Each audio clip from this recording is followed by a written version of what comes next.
Fog. It hides the northern Pacific coast of Canada for most of the year.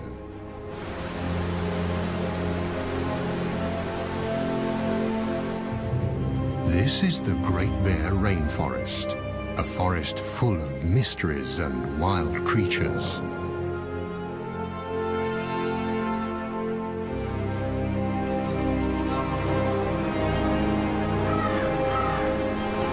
And it's one of those wild creatures, the rarest of them all, that we are looking for.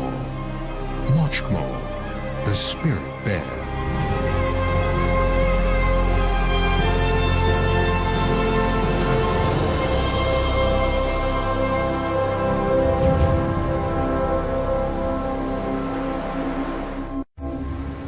There are no roads in the Great Bear Rainforest.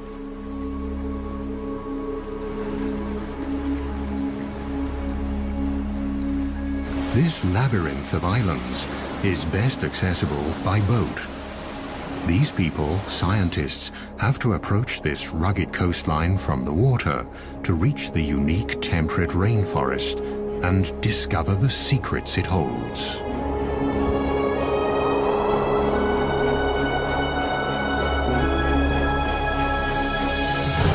Few regions on our planet produce as much biomass as this rainforest.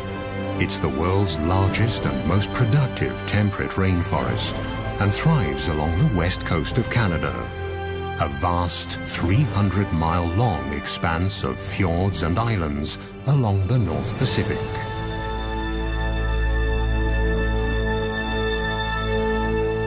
Since time immemorial, these islands and forests have been home to Tsimshian nations of the Gitga'at community. The Gitga'at believe that they are one with the land, the forests, and the ocean. In their world, the animals are their brothers and sisters, and the time when the last ice age covered the west coast of Canada is also a part of this legend.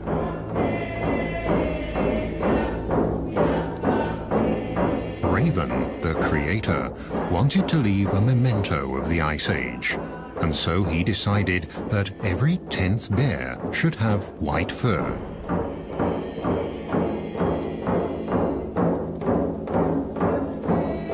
This, they say, was when the spirit bear was created, the white bear of the rainforest.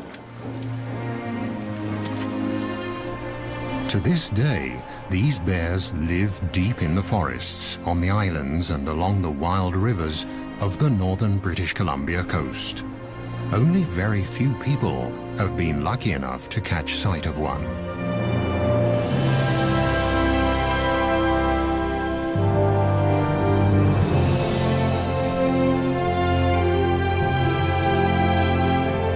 Like a gigantic wall of granite, the coast mountains block the clouds that roll in from the Pacific Ocean, causing them to rise up and drop their moisture. This almost incessant precipitation is the motor that drives the rainforest. A motor that never stops and never falls silent.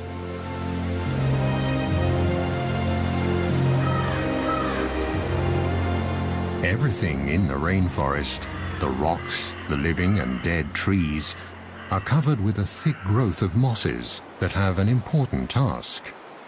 They hold the moisture in. In this way, they keep the forest humid and cool and stabilize living conditions for all animals. In the temperate rainforests of the north, biomass doesn't decay as quickly as in tropical rainforests. The destructive organisms here are slow and need a lot more time to do their work. Yet this rainforest is more productive than those in the tropics.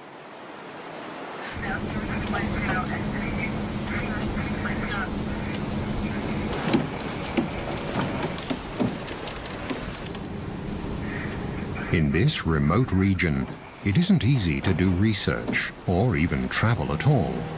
Very few smaller boats venture this far north along the wild, rainy coast. The only chance to find the bears is when they come down to the streams for the one big event of the year. The arrival of the salmon in late summer. For now, though, all is quiet.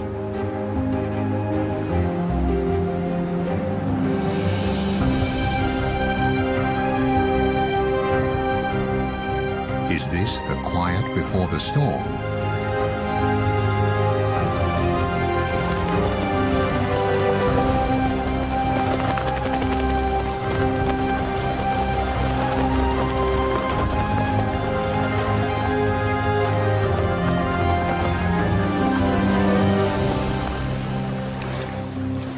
On the outer islands, the group discovers a pack of coastal wolves. These rather small wolves are a genetically distinct subspecies of the grey wolves that live further inland. They've been isolated here on the islands since the last ice age, and one aspect of their behavior is unique. They're the only wolves that feed on fish. In fact, they live on fish and beached carcasses of marine mammals.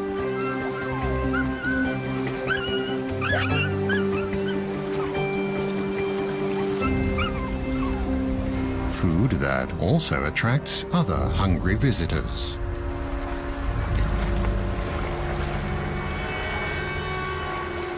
But the pups have nothing to fear from the black bear.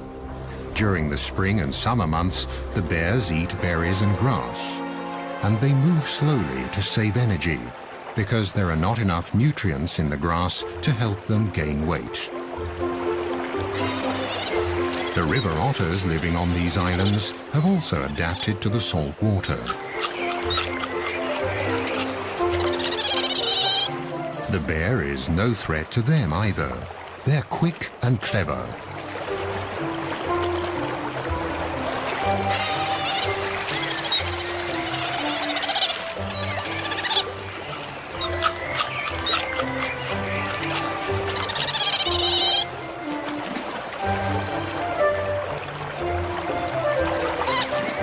The intertidal zone is their buffet. Mussels, small crabs and fish are their favorites, and they're always inquisitive explorers.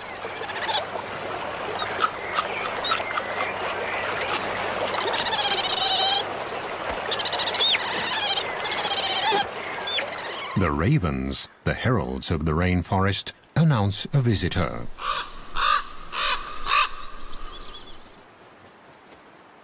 Marvin Robinson is a Tsimshian guide and a member of the Gitga'at First Nation.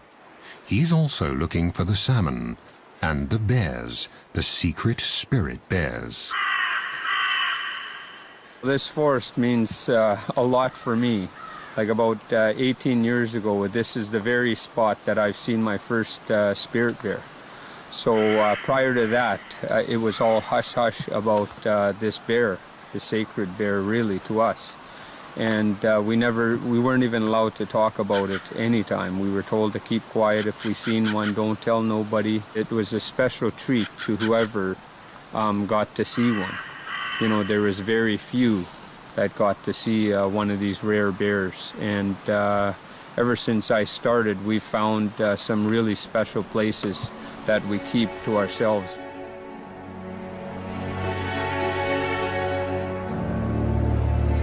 And indeed, the places here are special.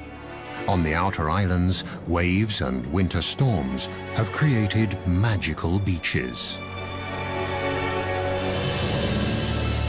Most of the islands in the Great Bear Rainforest are rocky and precipitous. Wide estuaries and shallow coves are rare. But the steep cliffs also offer food. Here, with a little luck, a visitor could get a first glimpse of the mystic animal the experts are looking for, the famed spirit bear, one of the rarest animals on Earth.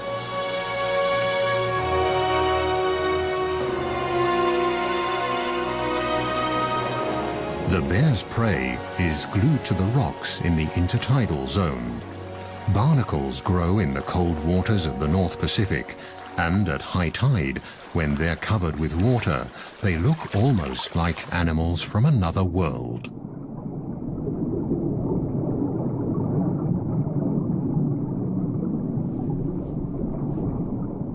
Their feathery arms filter plankton out of the water. It's hard to believe that these little creatures are related to crabs.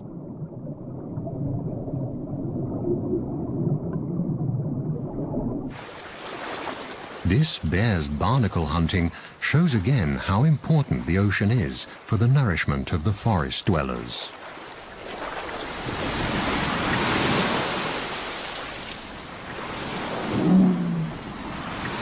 And there's enough nutrition to feed even the largest animals that roam the waters, the whales.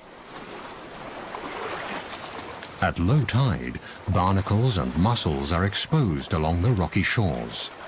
Their shells are closed tight.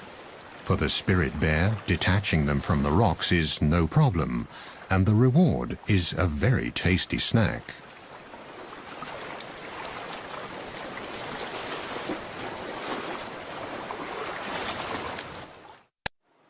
Some of the oldest and largest trees in Canada grow here. The giant Sitka spruce, the ancient yellow and red cedars, and the hemlock, trees that need the cool, the fog, and the rain. They are the foundation of the temperate rainforest.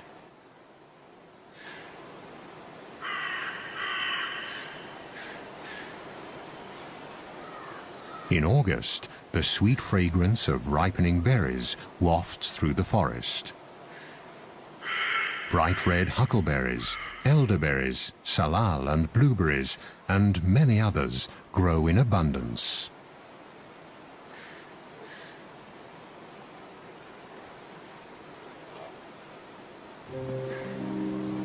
For the bears, the berries are a crucial staple to tide them over the leaner months of the summer before the salmon arrive.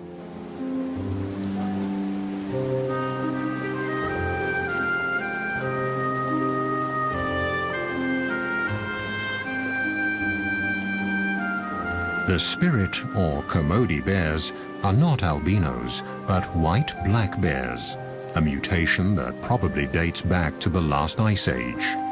And between the rocks and the trees, white is a good camouflage. The bear's sweet tooth also helps the bushes to spread. They pass up to 400,000 seeds per day in their droppings. Thus, the plants colonize new territory.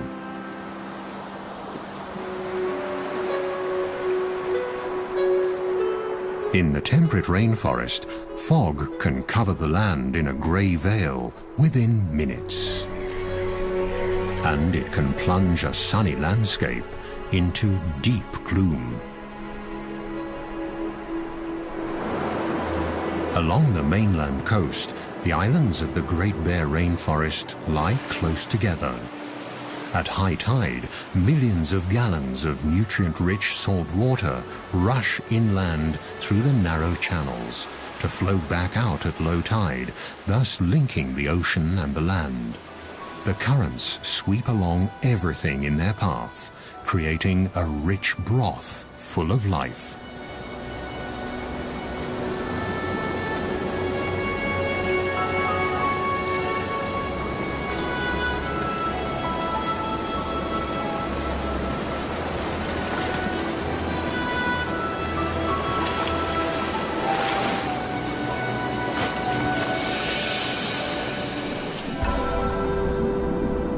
In August, huge schools of young fish migrate into the waters between the islands. Close behind the fish are the humpback whales. They throw nets of air bubbles to trap their prey.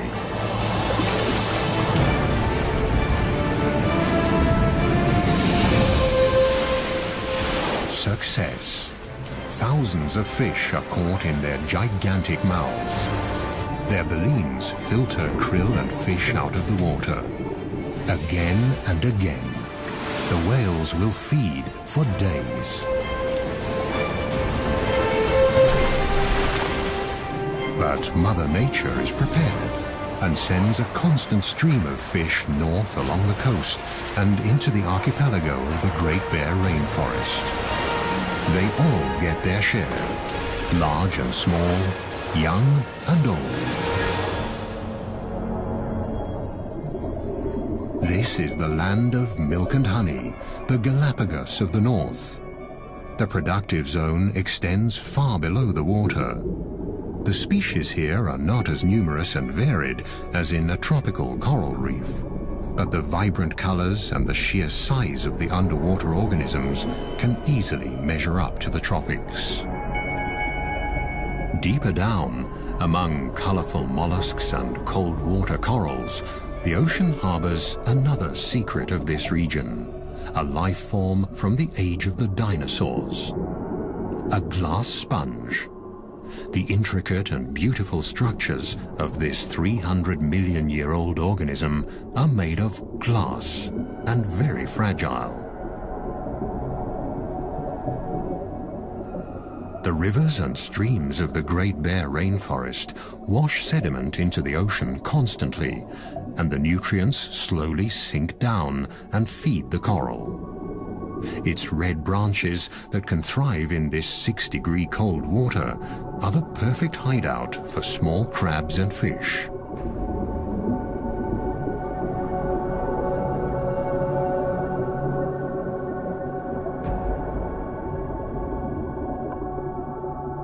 The silica from the rocks provides the building material for the sponges.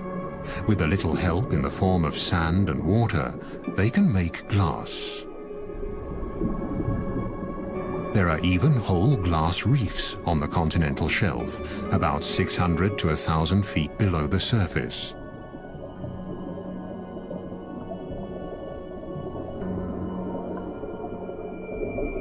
These ancient organisms build complete reefs, powered by nutrients and runoff from the rainforest. High above the reefs, a female humpback is playing with her calf. Thanks to the rich feeding grounds, the little one is growing fast. In a few months, when they leave the cold waters and head south, they'll need all their strength.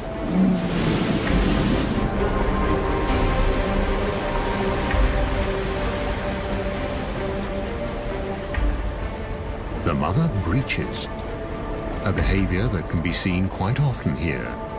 Nevertheless, it's a spectacular show.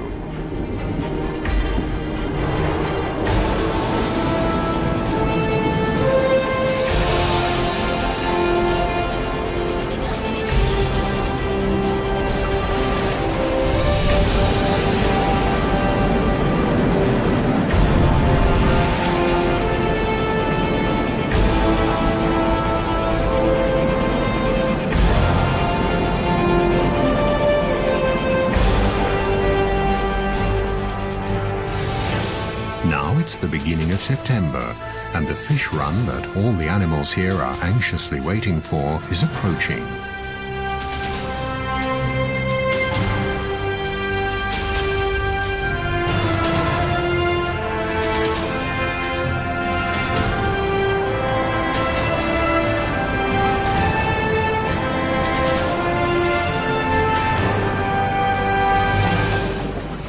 The group steers the boat west to the edge of the open ocean, where a colony of sea lions await the fish on windswept islands at a safe distance from bears and other predators.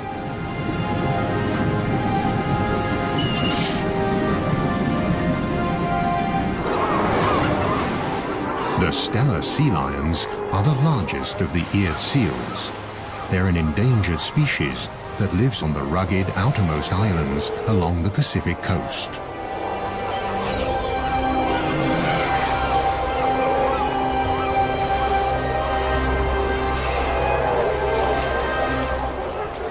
The strong, territorial males can grow to a length of more than 10 feet and weigh up to 2,500 pounds. Each of them has a dozen or more of the much smaller females in its part of the colony.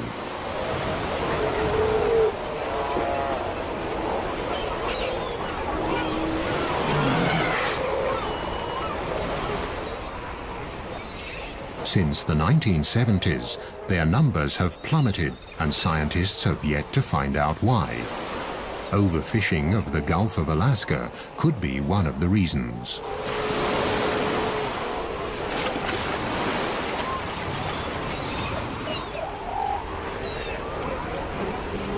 The weather turns.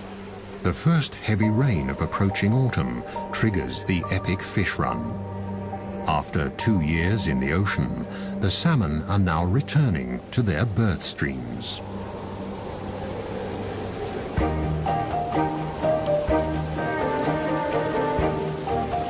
Are the fish here yet? A mother bear and her 2 white cubs patrol the shores of Princess Royal Island. Here, 1 in 10 black bears is white. The white fur color is passed on through a double recessive gene. White cubs will only be born if both parents carry that gene. And bears with black fur can also carry the spirit bear gene.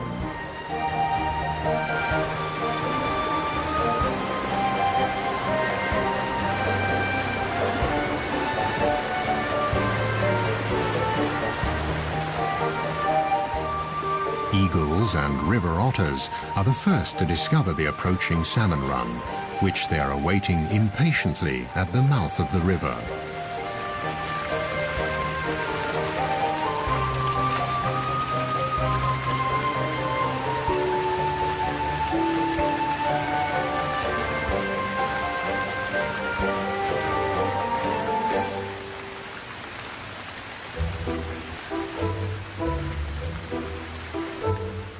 Further upriver, a black bear mother checks the water level. It's still too low for the salmon to come.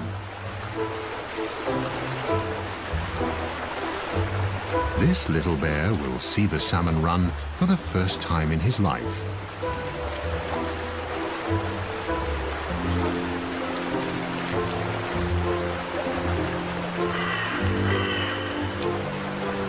It won't be long now. It's early September, and the time has finally come for the big feast. Eagles and bears, sea lions, otters, even the trees are waiting for the arrival of the year's biggest single source of nutrition.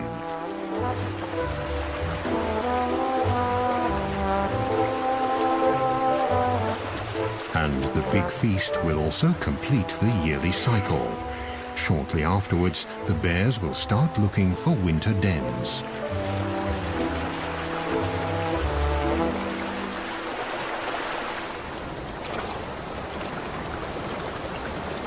Bear tracker Marvin Robinson is hopeful.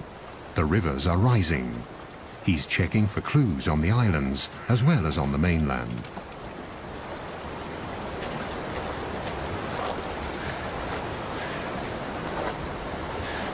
Across the channel from Princess Royal Island, a grizzly mother and her 2-year-old are also checking the waters.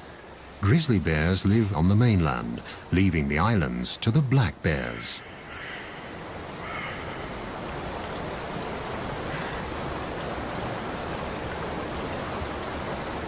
Grizzlies usually live higher up in the mountains, but for the salmon, even they descend to the estuaries along the coast.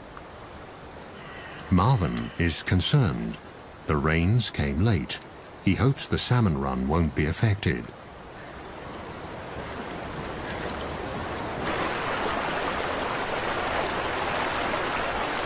Now, at last, the water levels are rising.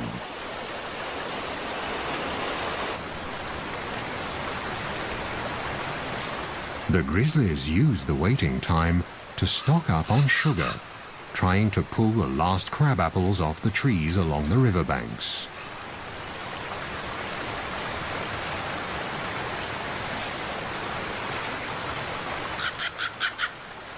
For the mother bear and her young, this will be their last winter together.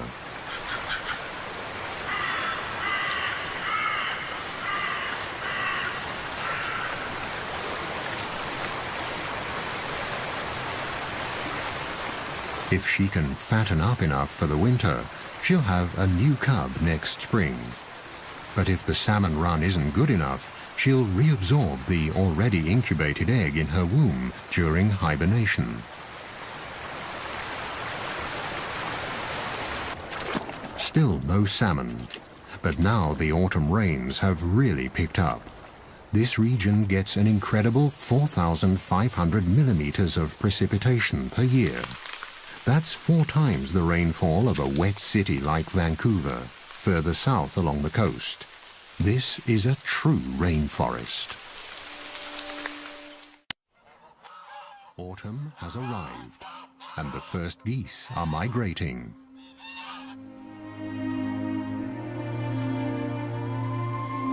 Finally, the water level in the rivers is high enough for the salmon to migrate too. They'll return to the self-same waters where they were born, among the gravel banks upstream. At 12-hour intervals, at high tide, new waves of hundreds of thousands of fish will rise in the river deltas on the coast and make their way up the streams.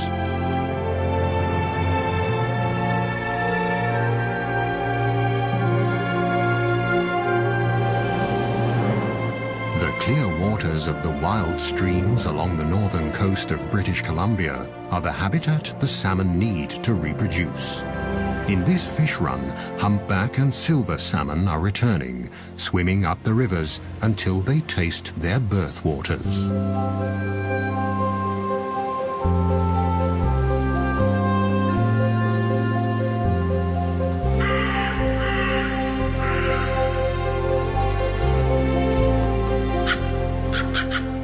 They're here. The ravens, the heralds of the forests, spread the news. It takes stamina and blind determination for the fish to get to where they have to go. It's now or never. This is their only chance to reproduce. But the predators are already lining up. From the seagulls to the otters, they all want their share. For the animals of the Great Bear Rainforest, the waiting is finally over. Now it's time for fish and caviar.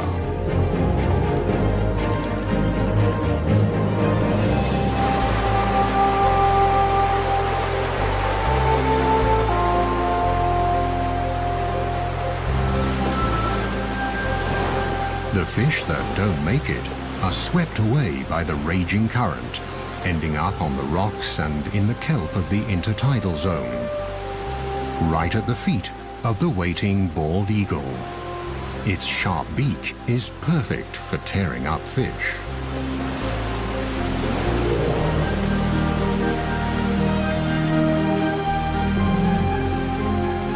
The gulls will get their fair share.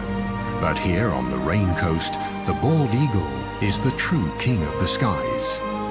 On the verge of extinction only a few decades ago, these magnificent birds have made an amazing comeback.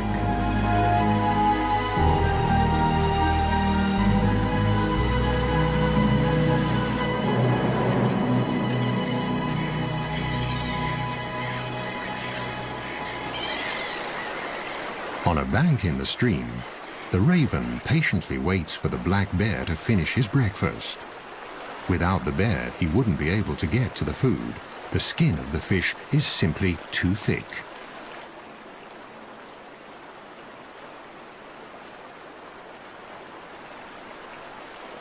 Come on, haven't you had enough yet?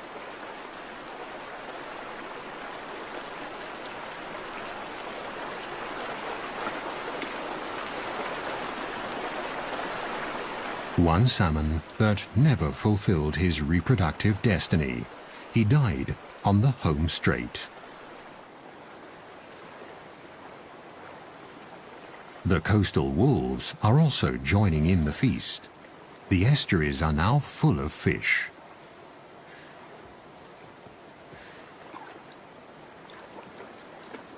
The youngsters are still learning the tricks of the salmon trade.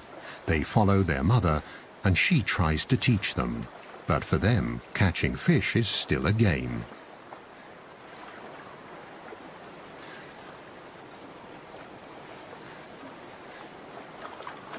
In the shallow tide pools, it's easy to see and grab the salmon, which are tired, in fact almost exhausted from their long journey.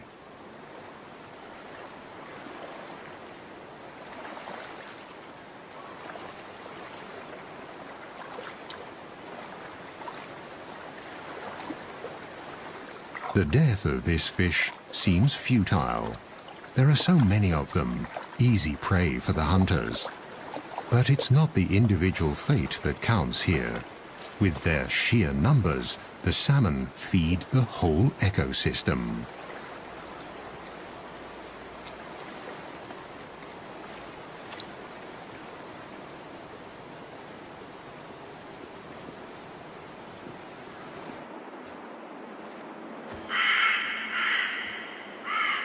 Further back in the forest, Marvin often finds leftovers. Sometimes the wolves carry the fish deep into the woods. The wolves don't consume the whole salmon. They only eat the brain. So they carry the salmon off and maybe a little bit further up the sides of the valleys and stuff because there's a parasite in salmon that if the wolves get it, it could kill them. So basically what happens with the wolves is they've taught each other that it's only safe to eat the brain. The gushing waterfall further upstream seems insurmountable. But the fish keep trying, again and again. For them, it's quite literally do or die. And for the strongest, stamina eventually pays off.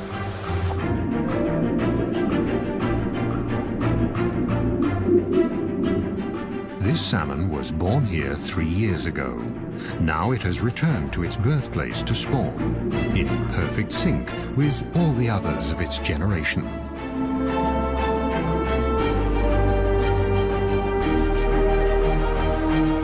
In the first few months after hatching, the fry will stay in their birth streams. Then, during the following summer, they'll drift downriver towards the sea, where they'll feed and mature. They'll stay in the Pacific Ocean for 2 years. Then they'll return to the Great Bear Rainforest to spawn and die.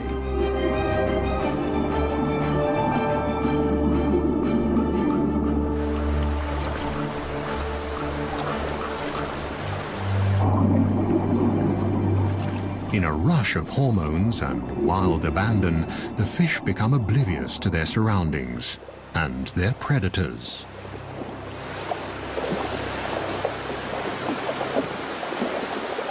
But even now, on their deathbeds, the males fight each other, hooking their deformed jaws together, expending their last ounce of energy for a better position to pass on their genes.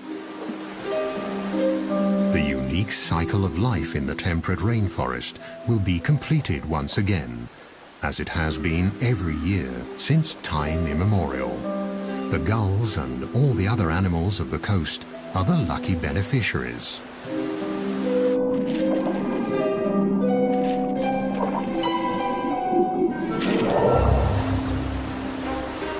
Foraging has become an easy task for the bear as well. The fish are in a daze, without much perception of their surroundings.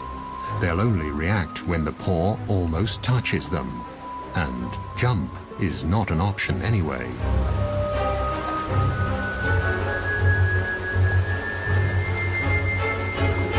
The fish look battered. The journey has taken its toll. Now the bears can afford to pick and choose. This spirit bear even leaves a half-dead male salmon, discolored by fungi that have developed on its return to fresh water. The females that are still carrying their eggs taste much better.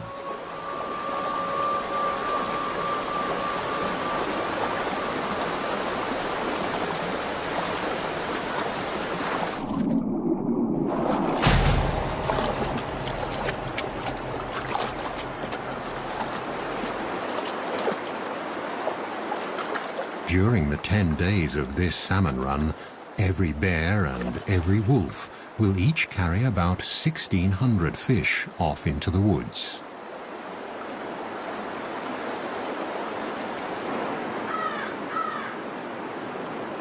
But it still isn't easy to find the spirit bears. Even for experienced trackers like Marvin, who take researchers and visitors to these streams, it's a special treat to watch the white bears during the salmon run. So far, they've only seen black bears and squirrels.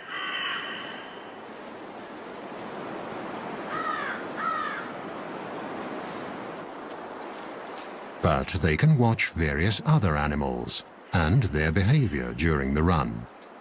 A black mother and her cubs feeding, for example.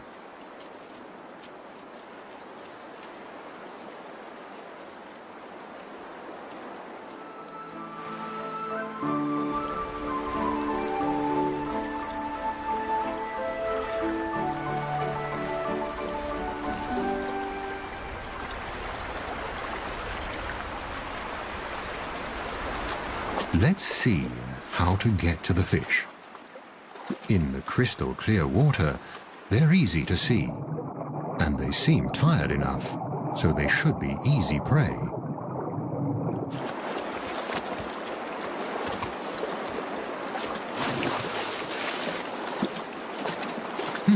That wasn't too successful. The cub might need to practice a bit to become an expert in salmon hunting. Marvin, the tracker, has been walking the creeks for days now. Then, suddenly, there it is, Mochkmo, the prodigious spirit bear, one of the rarest animals on Earth, and one of Mother Nature's miracles, right in front of his eyes.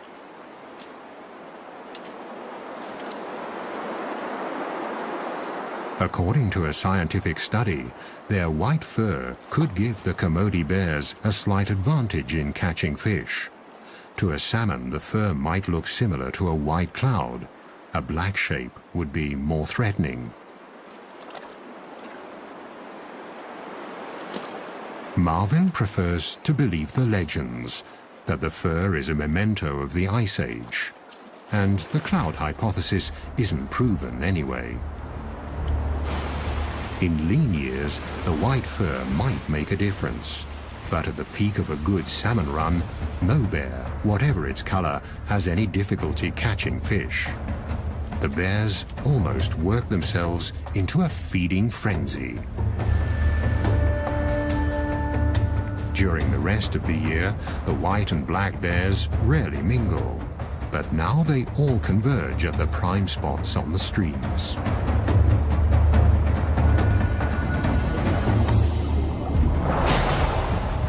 Overall, the black bears seem more aggressive and wilder than their white cousins. But they're also more wary. Could it be because, unlike the white bears, they've been hunted before? But wary or not, all the bears have to come to the streams. They have to store fat for hibernation.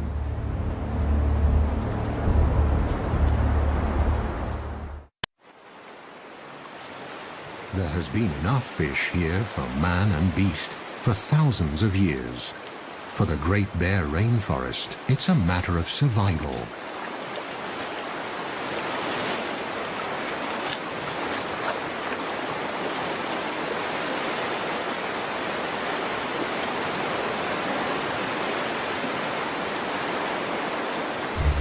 Let's hope for these young bears at their first salmon run that the future will hold the same life for them as the present.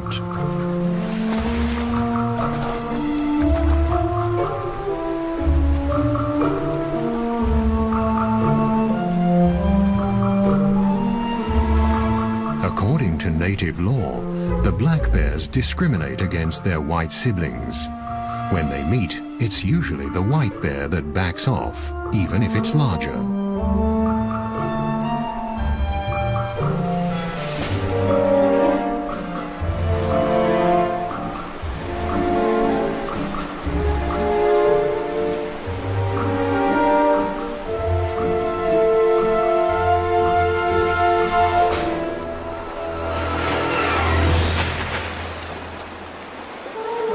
One last fish for the road should be all right. There are so many of them. But the envious competitor is watching, and so the spirit bear withdraws.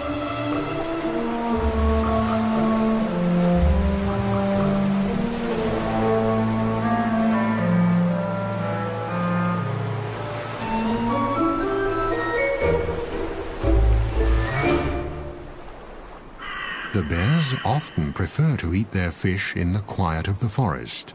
They use day beds in hollow tree trunks or small caves under roots where they rest and digest. Maggots, bugs, and many microorganisms help the process of decay and decomposition. Mosses can macerate the organic nitrogen and make it available to the trees. The salmon are actually feeding the rainforest. The thickness of the tree rings alone can show which years were good salmon years.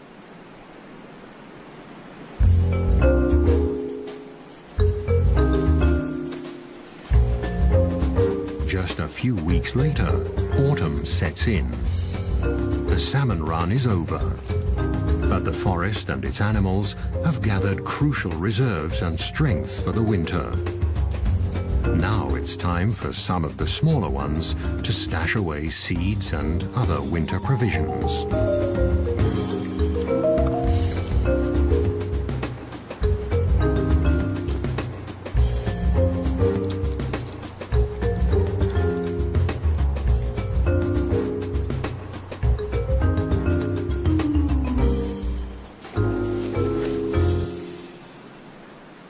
Now that the stomachs are full, silence returns to the Great Bear Rainforest. Herons and ravens take care of the leftovers of the feast. The remainder decays in or along the streams and is scavenged by the ever-present ravens. Whatever's left is swept into the ocean and becomes fertilizer, feeding the krill there. Nature almost seems wasteful, but this brief overabundance has a deeper purpose. The carcasses pass nutrients on into the water. This is their last gift to a new generation of salmon. Thus, the end of one fish run lays the foundation for the next. The parents make the ultimate sacrifice for the sake of their offspring. This cycle, already many thousands of years old, is the motor that drives the entire ecosystem of the temperate rainforest along Canada's northern Pacific coast. But it's not just the motor that makes a system function. Only if all the individual parts are in place, and in the right place, will the rare and special life forms along this coast survive. This is the insight the experts have come to on their way back from the expedition.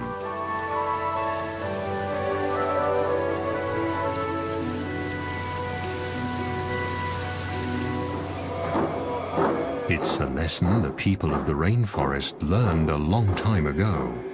Their songs and icons tell of all the creatures of the forest and the ocean. But the spirit bear is the one special animal, the iconic species, that symbolizes the spirit of the rainforest.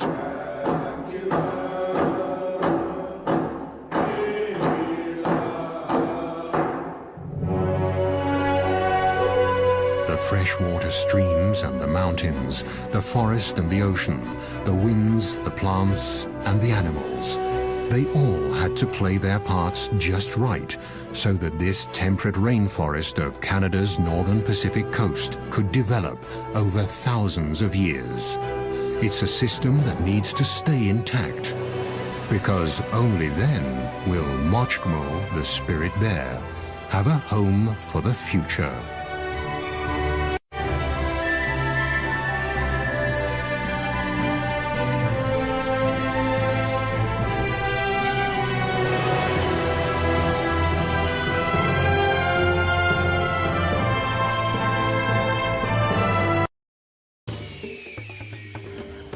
This show was created for you and your family to watch together. Welcome to Nat Geo Wild.